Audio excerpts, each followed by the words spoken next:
cleanest cars in the world. Use Uniroyal. Channel 19, WHNT Television, Huntsville. Missy Ming in New Hope, Georgia, will talk with a survivor that crawled out of this wreckage and made it. Michael Lamoth in New Hope, Georgia. The big question is why? Jackie Kennedy in Fayetteville, the rain is gone, but the water's still here.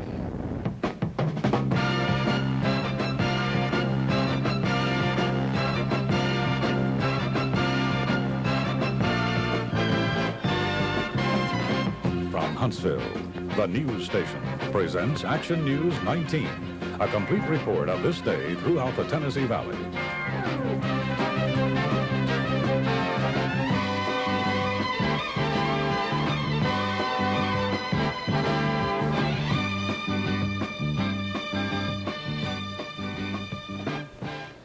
Good evening.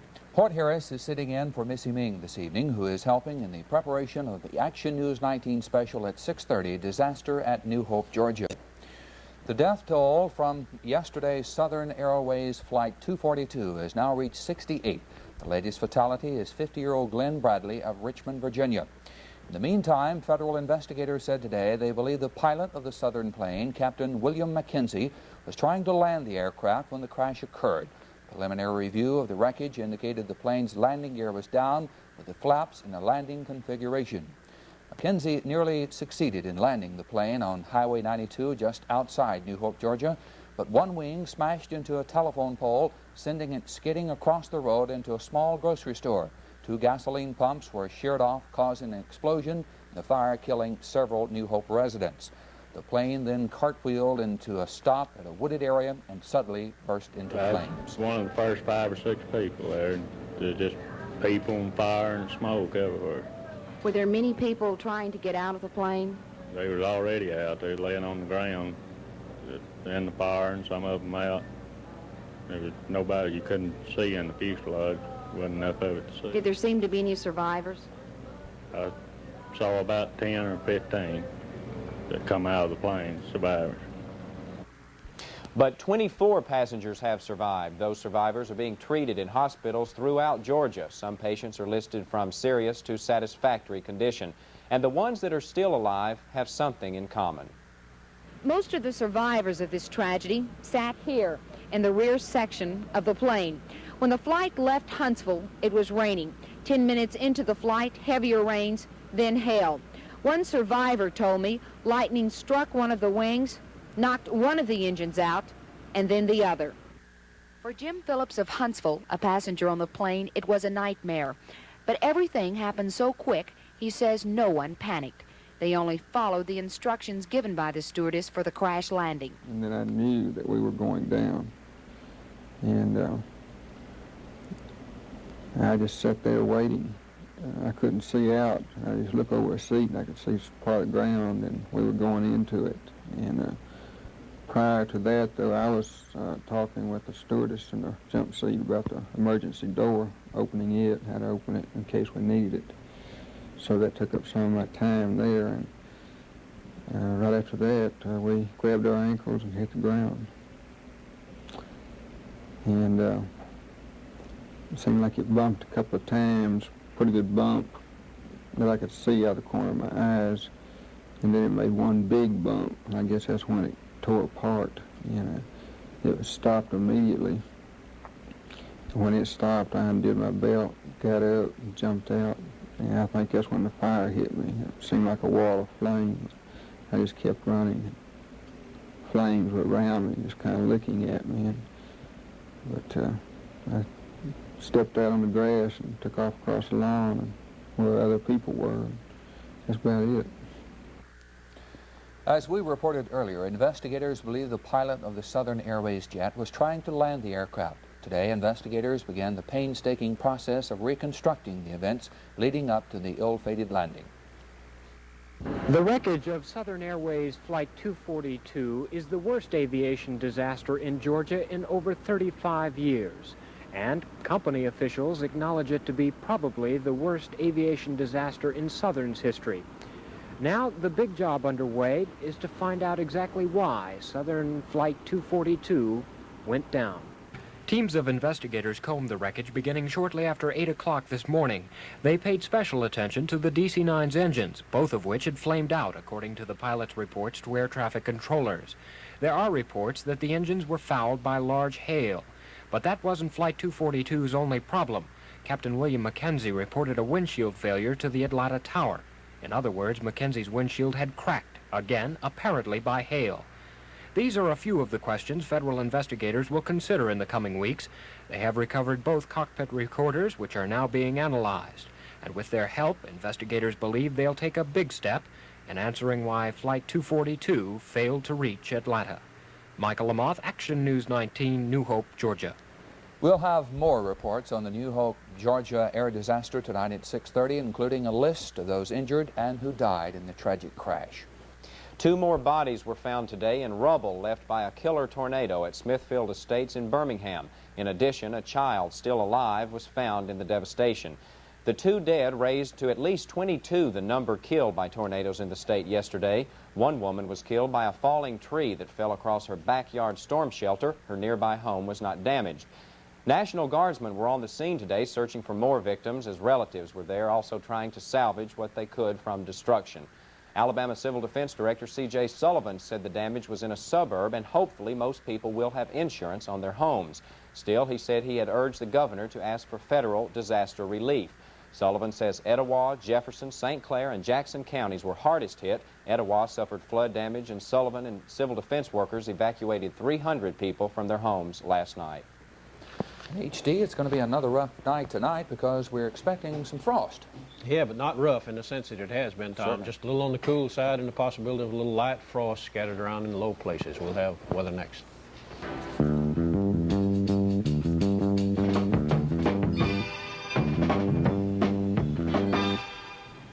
If you grow cotton or soybeans, you're faced with a lot of tough buying decisions every year.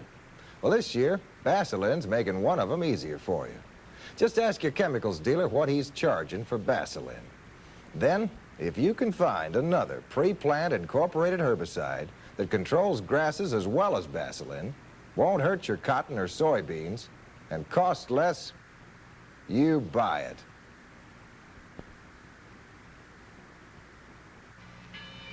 You've got your standards. Everything you do has to meet them. You won't compromise. Lincoln Continental hasn't compromised. Full-sized, full luxury, it sets a high standard for luxury cars. Some luxury cars are smaller than last year. The 1977 Lincoln retains its traditional luxury car size. Why do you like the Lincoln Continental? I've got my standards. 1977 Lincoln Continental, a standard by which luxury cars are judged. If you need money, come to Associates Capital, where it's okay right away. Okay right away, yeah! Anytime you need money to pay the bills for your family, your home, your car, or your business, just come on into Associates Capital and tell them you want an okay right away loan. Get your money in a hurry, just come by our phone. Get an okay right away loan.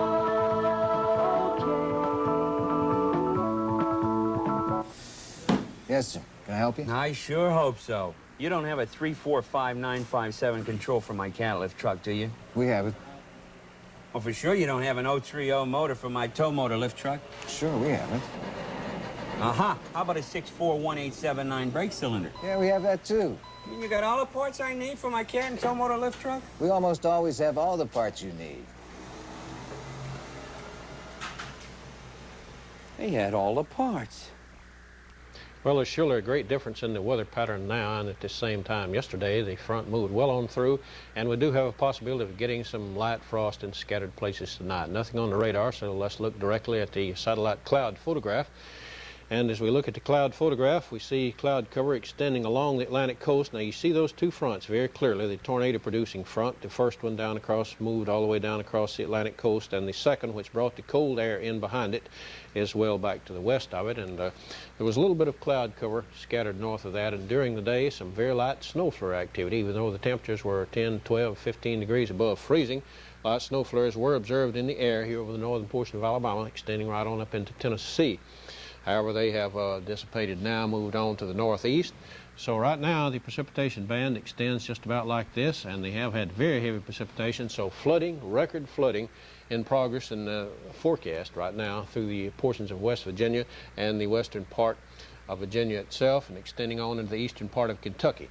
Some buildings have 6 feet of water in them now, and the rivers are still rising. The only tornado which is reported to have touched down at Tasley in the extreme northeastern part of Virginia during the afternoon with this turbulent weather, and that's the only one that we have a report of on the Weather Service wire now. 19 inches of snow fell through the northern portion of Michigan during the past 24 hours, and still snowing quite a bit there. Very cold air coming in, at least for this season of the year. Checking the records, we find that we have had a temperature as low as 30 degrees in April, so it's not impossible to get that tonight. However, we do expect it to be a little bit above that figure.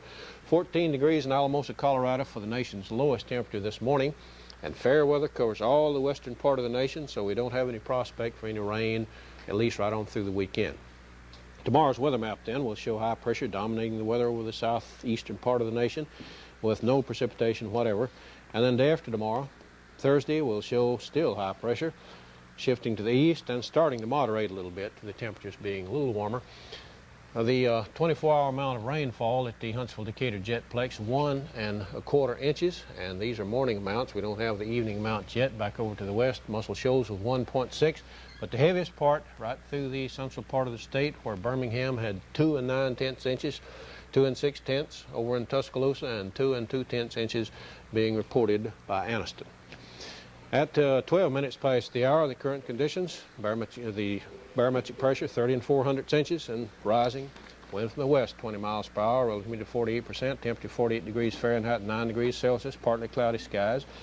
And now, here's that low tonight, about 32, 60 for high tomorrow, 40 tomorrow night's low, sunrise tomorrow 526. We'll set at 611, the air pollution count 18 micrograms per cubic meter.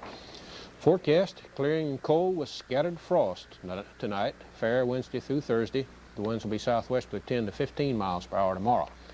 Rainfall for the past 30 days has been 10 inches, or twice the normal amount, and 4 inches of that occurred during the past 4 days. That's weather. Weather experts say Jack Frost is coming to the Tennessee Valley tonight, and they recommend you cover your tender plants. Workers in Limestone County peach orchards are busy preparing for his unexpected spring visit. Old car tires have been stacked throughout the peach orchard. Large oil drums filled with diesel fuel are ready for the torch should the temperature drop below freezing.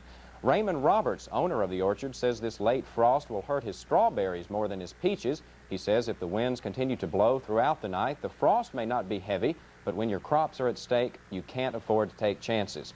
Several parts of our area are still underwater after yesterday's storms. When Action News 19 continues, we'll report on that, and we'll also let you know what it's like to be prepped for cancer therapy.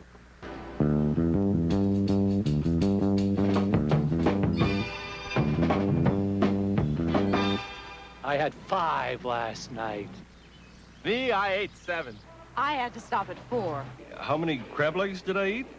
Well, they were so good I lost count. At Red Lobster, for a limited time, you get all the crab legs you can eat, plus coleslaw, hush puppies, and potato for only $4.99. She ate 4. He ate 5. 6.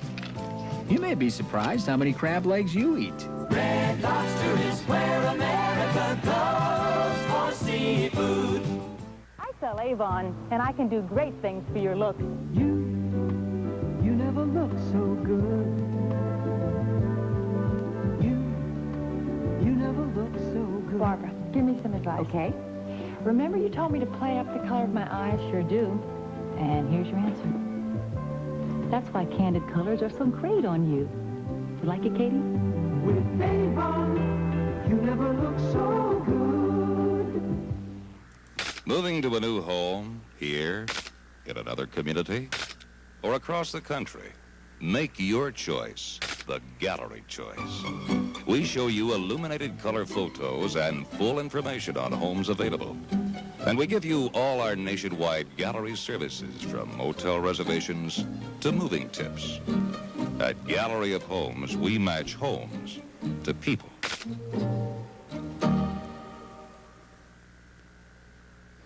Hello, I'm John Baines. And I'm Mike Sebo with Bob Henry Buick and AMC in Gunnersville. Right now we're offering great deals on a large selection of new Buicks, AMCs, and clean late model used cars. We'll be glad to set up an after-hours appointment for the benefit of those who can't come by during our regular hours. We're open 6 days a week, and our service department is open all day on Saturday, as it has been for over 25 years. We want your business, and we hope you'll come by and see us at Bob Hembry, Buick and AMC in Guntersville. Things are getting back to normal around Lincoln County, Tennessee, after days of being partly submerged underwater. Although most of the water is gone, the damage and memory is still there, as Jackie Kennedy reports. Although the immediate danger is over, residents still feel the effect of the flash flood caused by extremely hard rains in the past few days. The rains not only caused property damage, but disrupted electrical power. The powerful waters also claimed the life of a young Fayetteville girl. Lincoln County residents are getting back into the swing of things, cleaning up, and some even decided to take the old route through town rather than go around. Jackie Kennedy, Action News 19, Fayetteville. When you have almost 4 inches of rain, it has to go somewhere, and when you live at the mouth of a valley, it comes to your door, as residents in the Brownsboro community found out. Dan Cooper has a report. The runoff from recent heavy rains caused Flint River to climb over its banks. During the night, the rising water flooded areas around Brownsboro and northeast Madison County. Some roads were blocked and several families were trapped by rising water. About daylight, members of the Madison County Rescue Squad, along with sheriff's deputies, began evacuating the isolated families in Brownsboro. All but one resident who refused to go were brought out to safety. As the waters began to recede and the road became barely passable, the last holdout made his way out of the flooded area. Henry Jones described his plight. Pretty rough. Car almost didn't make it through this deep water here on the highway. Oh, it's pretty deep now. Actually, it shouldn't come through it, but I had to get out some way, you know. You didn't want to come out with the boats this morning? No. I'm scared of them boats. I'll tell you, you know, when my brother's house got flooded over here on this other side, they turned over, you know, in the middle of the river. And I'm scared of a boat. You're the last one to come out over here at Brownsboro. That's right. I'm the last one. About 2 hours after daylight, all the evacuated families had been taken in by friends and relatives. Then the sun peeked out from behind gloomy clouds and watched as the murky waters began rapidly receding. Dan Cooper, Action News 19, Brownsboro. The Alabama Senate, convening in the wee hours of the morning, avoided one filibuster but quickly set the stage for another. While debate over one bill was set aside, waiting in the wings is a controversial small loan bill. It would allow moneylenders to charge higher interest rates, and it promises to start yet another filibuster. Attorney General Bill Baxley has filed a class action suit against General Motors. He's charging that the company fraudulently sold some 100 late model Oldsmobiles equipped with Chevrolet engines. Treating cancer, like all medicine, is a science blended with the art of dedicated professionals. Tonight, in the second part of his series on the subject, Hort Harris takes us to Huntsville Hospital. There we see the step-by-step process which leads up to radiation treatment. Monday through Friday, 8 to 5, there's a steady stream of cancer patients here. Some require no more than chemotherapy or drugs. Others, like Ruby Evans, need radiation. A 54-year-old mother of 3, Ruby Evans has cervical cancer. Mrs. Evans, when were you diagnosed as having cancer? It's been about a month ago. Do you remember what was your initial reaction? Yes. Well, it didn't upset me. I just accepted the fact that I had it, and I feel that they're going to do something about it.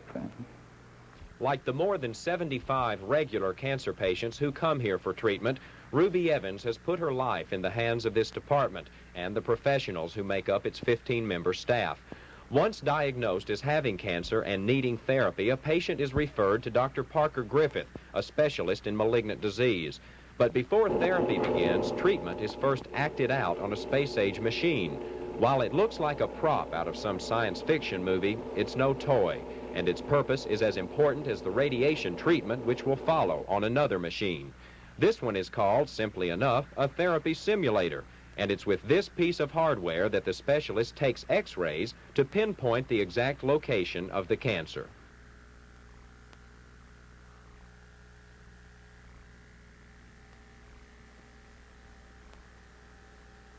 After X-rays are taken, they're translated. The specialist pinpoints in advance exactly where the treatment is needed. There is no guesswork. Guesswork is out of the question, because once the actual treatment begins, there's no room for error. Cancer of the colon, for instance, means just that, no more and no less. Radiation is capable of destroying healthy tissue as well as the malignancy. Patients like Ruby Evans trust Dr. Griffith, and in spite of her illness, Ruby Evans is optimistic. I just prayed that whatever it was, God would help me to accept it, and I did. And I guess you're more than willing then to make the drive here every day. And how often will you be coming here for treatment? Every day for 6 weeks. And how long is that drive for you? It's about 45 minutes. But you think it's worth it? I know it is. Tomorrow you'll see from the patient's point of view what it's like to undergo radiation therapy for cancer. Hoyt Harris, Action News 19, Huntsville. And Dick Curtis, they're getting ready to play golf in Georgia, right? Getting ready to play golf in Georgia, and contrary to popular belief, Muhammad Ali will not be hanging up his gloves. That story after this.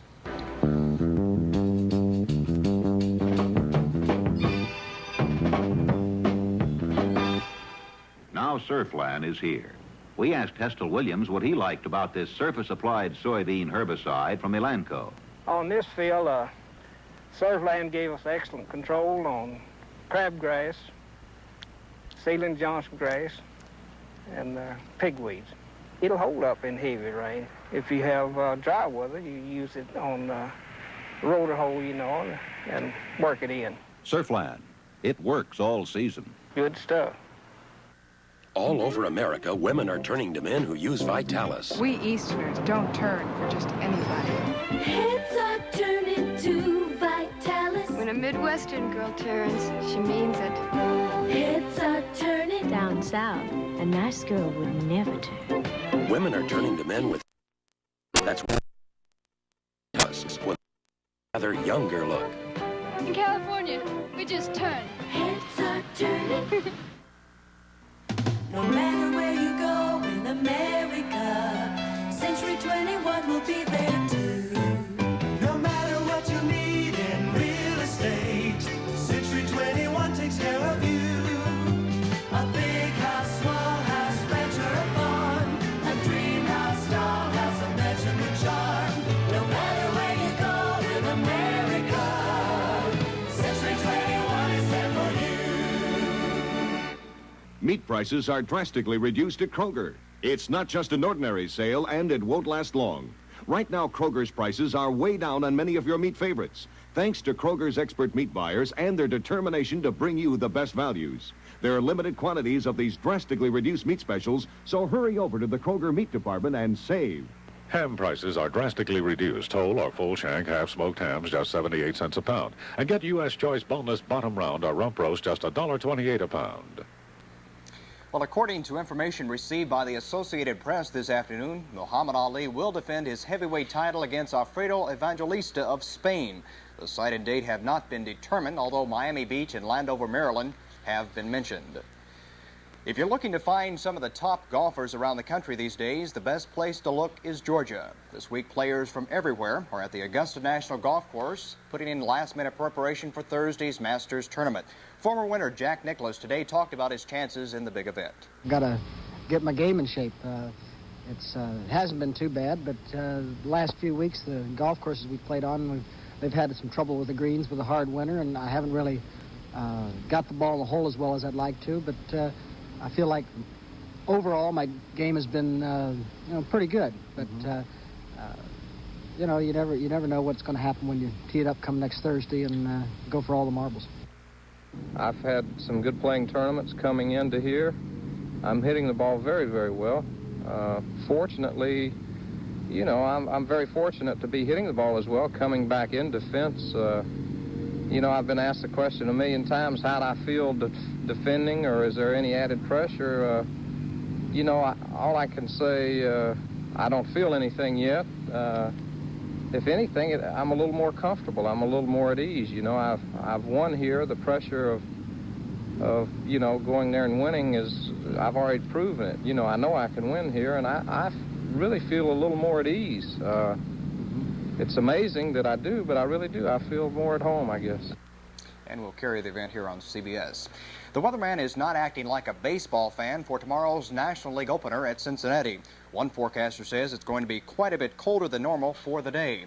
The players will be hitting and catching with the mercury not much above 40 degrees, but the fans of Big Red Country apparently don't care. 52,000 tickets have been purchased.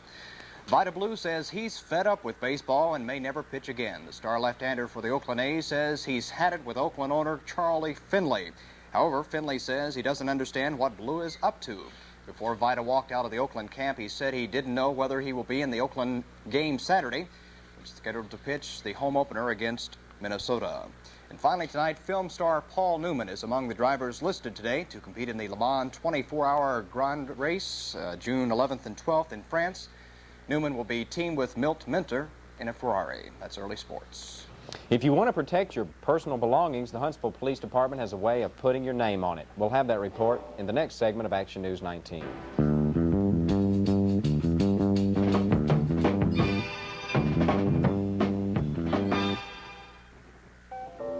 Wherever you go, if you love good times and you love good food, you're going to love new Earth Grains. More than 40 deliciously different pan and hearth-baked breads and rolls, even honest-to-goodness sourdough. And they all have the kind of freshness and good taste you can enjoy every time. So if you really go for good food, now you just have to go as far as your favorite store for new Earth Grains, the food lover's bread. Introducing one of the most remarkably engineered lawn machines in America, the Toro riding mower. It has a 5-speed transmission and an automotive-type clutch to give you smooth handling, a low center of gravity, and a wide track so you get a stable ride. An optional grass catcher you empty from the seat. In fact, about the only thing missing from Toro's new riding mower is you. Now, save $130 on Toro's front-engine rider with grass catcher while supplies last at participating dealers. We at Garrity Savings are proud to offer you beautiful Manchester wood products, free or at low cost when you save with us. All items are handmade by skilled Vermont craftsmen. Your selection of gifts includes a unique key rack, sculptured candlesticks, a handy towel holder, an attractive compote, or the colonial wastebasket. Come into any Garrity office, see the gifts on display, and select yours today. Remember, it does make a difference where you save. At Garrity, we offer you more. Huntsville's police department has joined with law enforcement officers in a nationwide program. It's an effort to help citizens protect themselves, as Jackie Kennedy reports. Last year, more than 1,500 houses were burglarized in Huntsville. In some cases, stolen items were retrieved and returned to the owners. But in a lot of cases, there was no identification on the items, so they might have ended up being auctioned off. Police encourages people to put some type of identification on any items of value. Then, if something is stolen, you've got a chance of getting it back. Huntsville, like many other major cities, offers free engraving service to any citizen who will just take the time to go and get the item marked. But in Huntsville, business is slow. Right now, as to date, we haven't had that good a response from the program, from the people in the community. Why do you think it's this slow? One reason is a lower crime rate in Huntsville, plus the natural idea that it's not going to happen to me, that the public thinks it's going to happen to my next-door neighbor, so why should I take the time? Engravers are also available for people who want to mark articles at home. Barnes says a marked item can be a deterrent because it will be very hard for a thief to sell. Jackie Kennedy, Action News 19, Huntsville. Coming up next here on Action News 19, the half-hour special, the New Hope, Georgia air disaster. That's the news for now. Thank you for being with us, and good evening.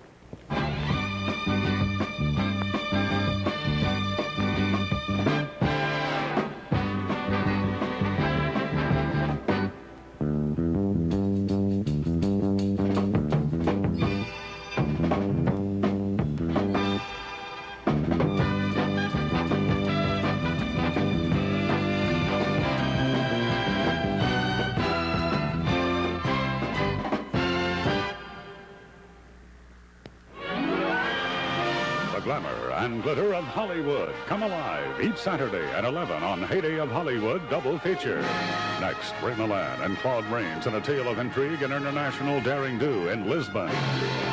Then Pretty Paulette Goddard and Burgess Meredith in the Rowdy Romp Diary of a Chambermaid. Family fun at its best. See the finest Tinseltown had to offer during its finest years each Saturday night on Heyday of Hollywood Double Feature. Have I ever got a surprise for Easter? This Easter, my biggest stop is at the Hilton Inn for Easter Sunday buffet. There'll be fabulous food, a baked ham, a roast beef, vegetables, salads, and great desserts from a big dessert table, and an Easter surprise for all children. $4.95 per person, $2.75 for children under 12. Easter Sunday, April 10th from 11:30 to 2:30. Look for me. I'll be there if you can get me out of the kitchen. WHNT Television, Channel 19, Huntsville. Good evening once again. Southern Airways Flight 242 is a routine daily flight. It takes off like clockwork from Muscle Shoals Airport at 2:10 in the afternoon. 20 minutes later, passengers board in Huntsville for the 35-minute trip to Atlanta. The flight is the busiest of the airline's schedule. It's been that way for years, even when it took off from the old municipal airport in the 1960s. But yesterday, its long history was blemished. Flight 242 was forced down 30 miles from its Atlanta destination. The first accounts last night were sketchy. CBS reporter David Dick has details. Rescue workers used chainsaws to cut into the twisted pieces of fuselage in the hope of locating more victims. There was little of the plane left which was recognizable. The tail section was the largest piece intact. There had been 81 passengers on Southern Airways Flight 242 and 4 crew members. The DC-9 was en route from Huntsville, Alabama to Atlanta. The pilot radioed he had lost power in both engines. He tried to make an emergency landing about 35 miles from Atlanta, but he failed. The death toll at least 70. Some of those killed were on the ground in the path of the jet. An eyewitness, Jim Atchison. The plane was coming down there, and he started clipping some trees, and then he started losing it a little bit coming down the highway there, and his wing come into this store right behind us here. It burned up, and then he flipped over back down this way here. He flipped over, and it went into a big explosion. And we waited till it went out, and then we went down there and started pulling survivors out. And were there many people survived the crash? No, sir.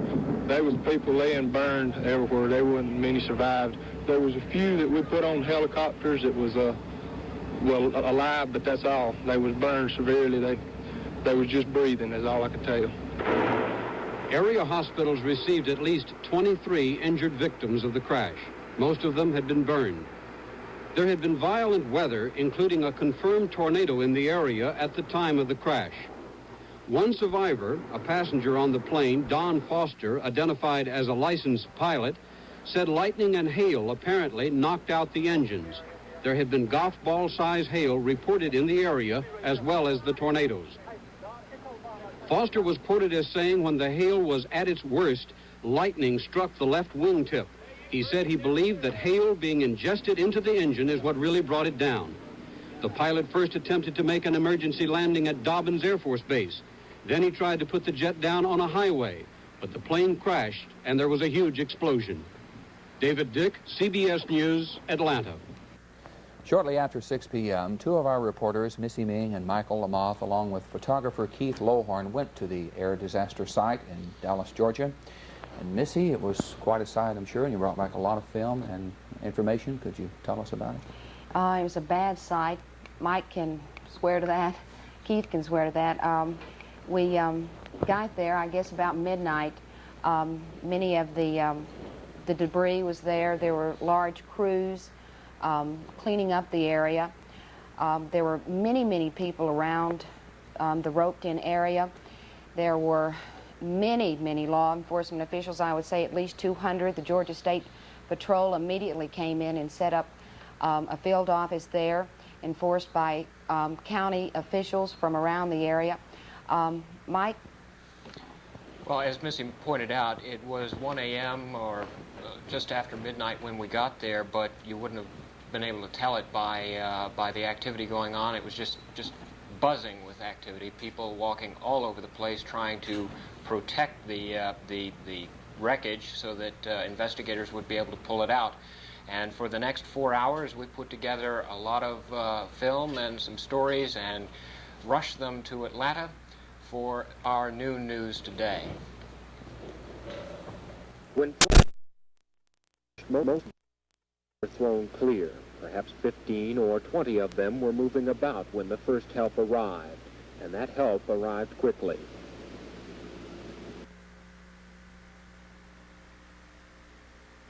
I came running down, and one of the stewardess out of the plane came running up and said, "Please help us, give us some help." And I said to my wife, Marie, I said, "Go to the house and get all the blankets and all the sheets and start trying to get the injured to lay down and to be quiet until we can get some help in here." Were there a lot of people walking around injured? Sir, there was approximately, from the time that I went from that point I tore off in our fire station, there's approximately 700 feet up the road from where the plane came in at. And we pulled our 2 fire trucks out. We laid our 2.5-inch lines down to the store that was on fire. We began to start fighting that fire. We pulled number 1 truck on down and unloaded approximately 1,000 feet of line down to the crash of the plane. At that point, we started to fight and fire on the 4 main parts of the plane that was on fire. All parts were burning. At that time, my assistant chief, Mr. Johnny Green Wigley, was driving the school bus. He came on up, and my wife and other personnel in the area began to load the injured on the school bus and carried him to Paulding County Memorial Hospital.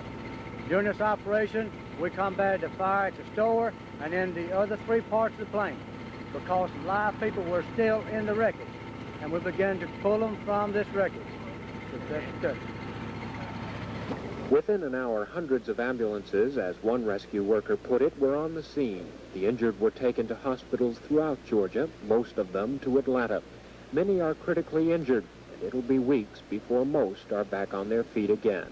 Michael Lamoth, Action News 19, New Hope, Georgia. This is all that remains of Southern Airways Flight 242, a mass of twisted, blackened wreckage. Part of the plane no longer exists. It sits in the middle of the small community of New Hope, Georgia, a small community that once had 2 stores, but now only 1. And this is all that remains of the second store.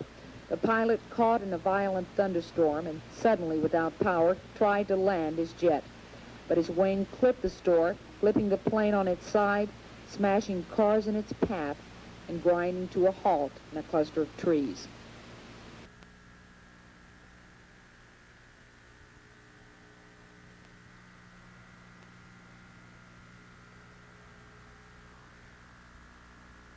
I was one of the first 5 or 6 people there.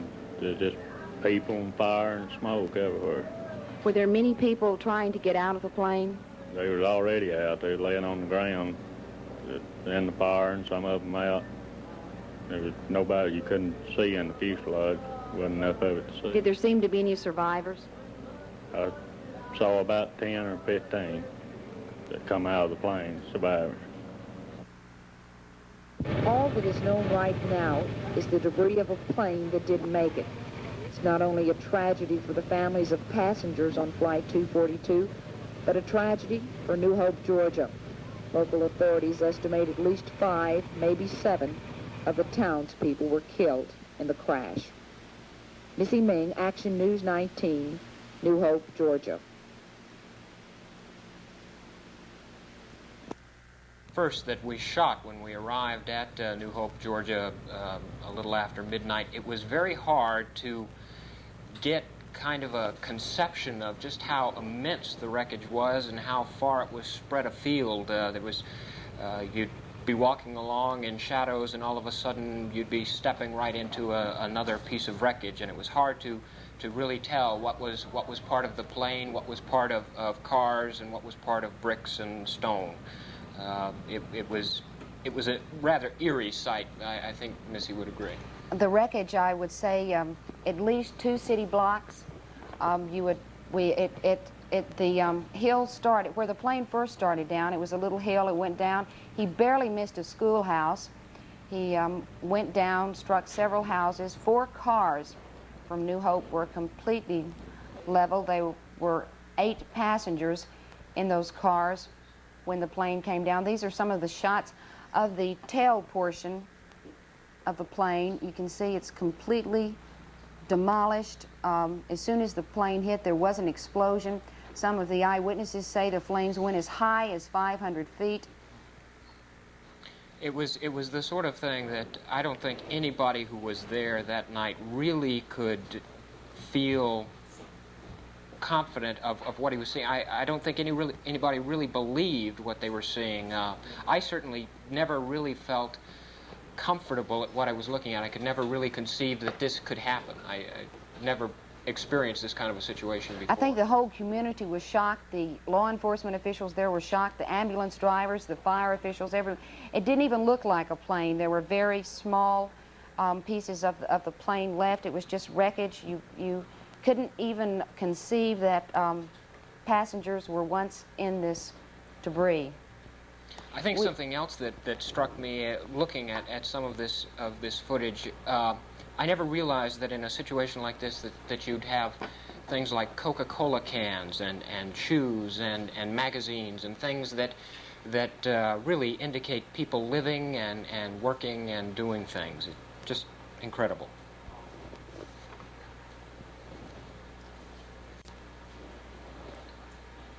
These again are some of the scenes of the cars.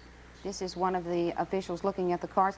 We were very amazed at the help that we got from all of the officials there.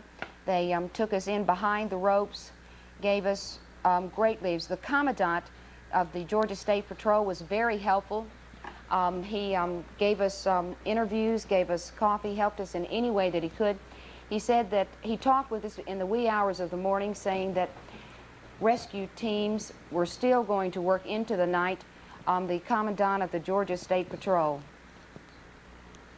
Local law enforcement agencies surrounding this county, the enforcement agencies of Paulding County, of which the crash site is, and Georgia State Patrol personnel in the area now. Sir, will you continue later today to look through the wreckage for possibly more bodies? Yes, ma'am, we will be continuing the rescue efforts and going through the debris and assisting the other two agencies. At this particular time, the National Transportation Safety Board will be moving into the area and will conduct the investigation along with the Federal Aviation people. We conducted that interview with the major at about 3 o'clock in the morning, and by dawn, the first of the investigators were beginning to reach the scene under the auspices of the National Transportation Safety Board, the FAA, and other federal agencies, and they started to begin the long, laborious task of going through the wreckage, trying to find out exactly why Flight 242 ended up going into the ground. Mike, how far, excuse me for interrupting, how far was the morgue from the actual crash site? Was it several miles or just it was about 2 miles, 3 miles? Oh, I'd say at least 7. It was on the south side of Dallas. That's right. And it was a warehouse that was made into a makeshift. It was a completely empty warehouse until the crash. Right. Yeah. They, this morning, began moving the bodies of those passengers who were killed to the Fulton County Coroner's Office in Atlanta, where dental records and other means of identifying the dead would be taking place. Now, we'll be getting into the list in a few minutes, you know, the people that died in the tragic crash. But when can the relatives in this area be able to receive the bodies of the victims back in this area? Do you have any idea? Have you talked with anybody about that? I don't think anybody's really sure at the moment, Tom, because they, just based on what when the men and women that we talked to this morning, they really hadn't completed enough identifications to really be sure. This will take several more days. Oh, certainly, because it was less than 24 hours when we were there, and they still did not know who many of the victims were. The passenger was not, the list was not yet complete. One of the eyewitnesses there was standing outside of a grocery store in this small community of New Hope standing there talking with one of his friends when he saw this tragic incident, and that's exactly what he called it. He said, "I've seen bad things before, but I never thought I'd see this." You were one of the first people on the scene yesterday afternoon. What did you find? Well, when we got to the scene, there was bodies scattered everywhere. There were a few victims that up and run from the plane that was on fire, and their clothes were burning off from them. We found a few that were still alive in the fire. We fought the fire down so that we could pull some out. Then after we got the fire under control, the rest of us broke up and started helping the people that we could help and moving some of the dead victims out of the way.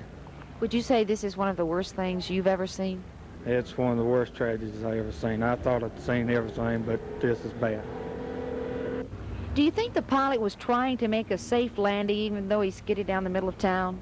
Yes, the pilot was trying his best to make a safe landing. The way he showed with the plane, he was trying to stay right in the road and to stay out of the houses and what he could around here. But the pilot, I gotta say, did a good job of controlling the plane after touching down. Did it just come down through this main street? He come down up yonder, was gonna try to land the plane. It looked like on the road. He touched down one time and bounced back up and caught some telephone poles. Then he come down again on his nose and started sliding until he hit the store down there. Then he went end over end and tumbled in down and it exploded. Fire went maybe 300 feet high in there.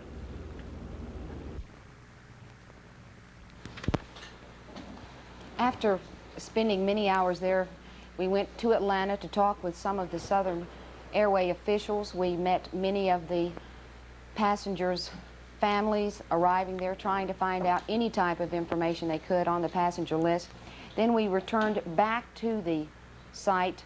Many of the crews returned. Well, they stayed all night. They came back out again looking at that wreckage. We'll take a look at some more of that film now. This, Tom, is the warehouse where the bodies were temporarily being stored.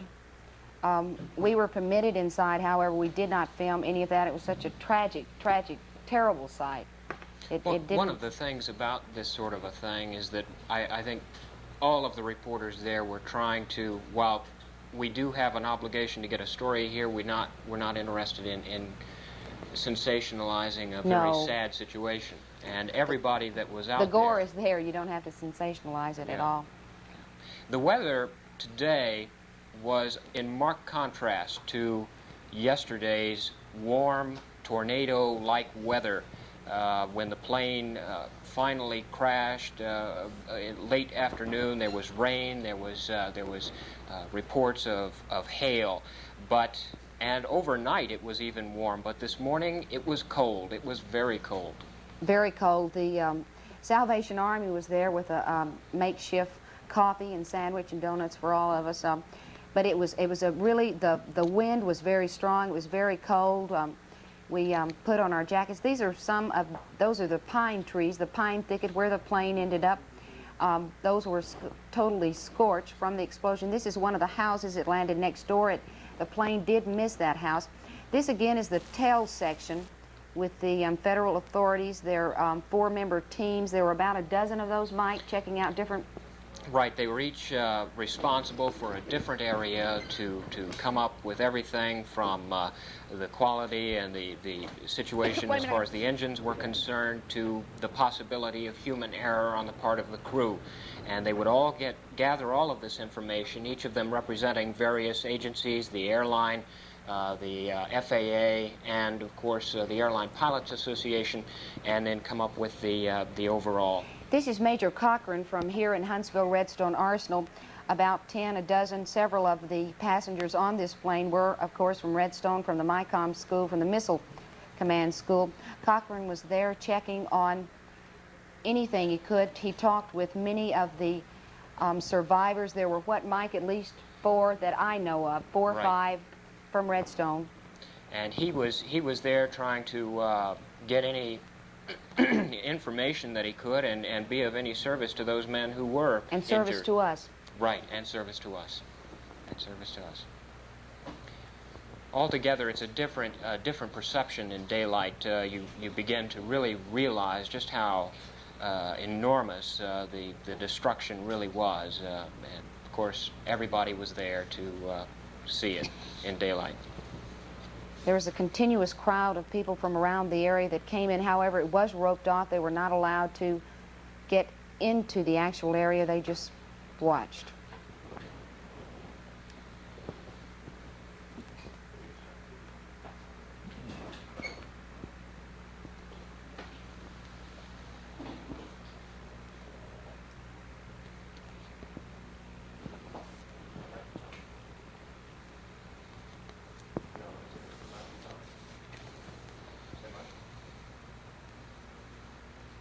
We have with us at this time, excuse me, Keith Lohorn, one of our photographers here at Action News 19, Keith, and I know that you supplied us with a very visual report this evening, and we appreciate it very much. I know you're a little bit tired. You'll barely be able to focus for long. Stayed up all night.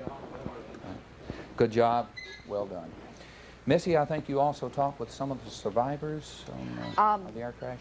Right. I don't want to say I talked with some. I was able to find one. We called many of the area hospitals in Atlanta.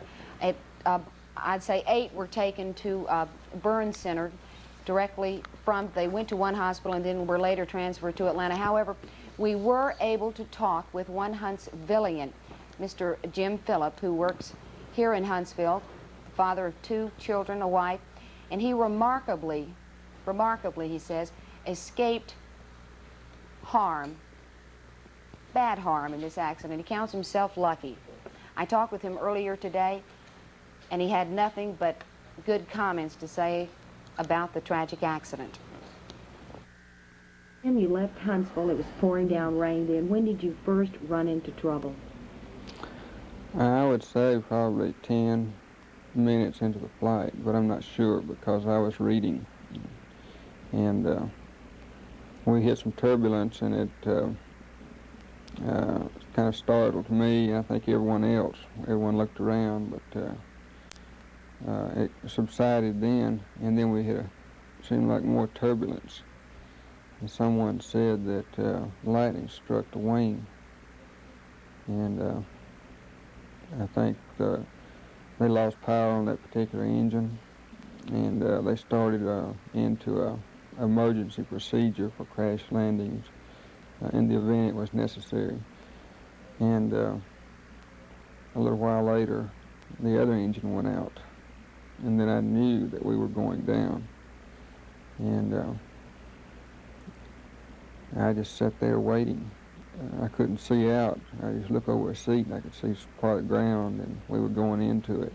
And prior to that, though, I was talking with the stewardess in the jump seat about the emergency door, opening it, how to open it in case we needed it. So that took up some of my time there. And right after that, we grabbed our ankles and hit the ground. And it seemed like it bumped a couple of times, pretty good bump that I could see out the corner of my eyes. And then it made one big bump, and I guess that's when it tore apart. It was stopped immediately. When it stopped, I undid my belt, got up, and jumped out. And I think that's when the fire hit me. It seemed like a wall of flames. I just kept running. Flames were around me, just kind of licking at me. But I stepped out on the grass and took off across the lawn and where other people were. That's about it. Would you say this is the worst experience you've ever been through? I believe it is. What were your last thoughts? You said you were busy talking with the stewardess about emergency exits. What went through your mind? Well, nothing particular went through my mind. I didn't start thinking about it. I was scared, but it was more a state of unreal, like a dream maybe. And everyone was quiet. There was no panic. The stewardess did their job real well. And everyone was just waiting. And that's what I was doing. I was just looking and seeing when I was going to hit the ground. I was waiting. Do you count yourself lucky since you were in the rear of the plane? Yes, extremely.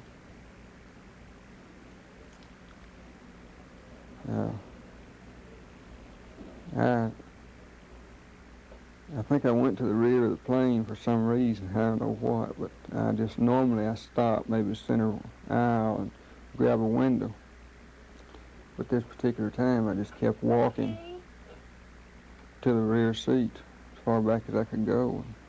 That's where I stopped. And that's where most of the survivors were? Right. The survivors I counted, or that I could see and recognize, were the ones that were immediately around me. Put on your light, please. And the others, I don't remember seeing anyone else that was farther up in the plane. But I understand the other stewardess got out. I'm not sure though. There were 81 passengers and a crew of 4 aboard Flight 242 that originated in Muscle Shoals and on to Huntsville, and the final destination was to be Atlanta. We now have a listing of those injured in the crash, and then we'll go to the casualty list and then the unknown list. William Darby, critical condition, and you can read them as fast as I can. Johnson and Lavender, critical and good. T. Cole and Private J. Magnell, both these people are from Huntsville, you understand. Sebastian and Collier, 2 Army personnel. Twist and Foster, satisfactory and not too serious. Sindorf, not too serious. Jim Phillips, satisfactory, who was the gentleman that Missy talked with earlier. R.E. Reams, treated and released. Edward Brock, satisfactory condition. Bryant, not too serious. Lee Quick, serious condition. And now we have a list of the casualties, and some of those are from the Huntsville area as well as the Muscle Shoals area. We'll now go to that listing. Coming up is the casualty list. Have that in just one moment. As we mentioned, there were 81 passengers and a crew of 4. The latest fatality list, I think it's 68 dead. Smith, Griffin, Haverkamp, Kilgore. This is the Rogers, Corick, Forte, I believe it is, Bradley.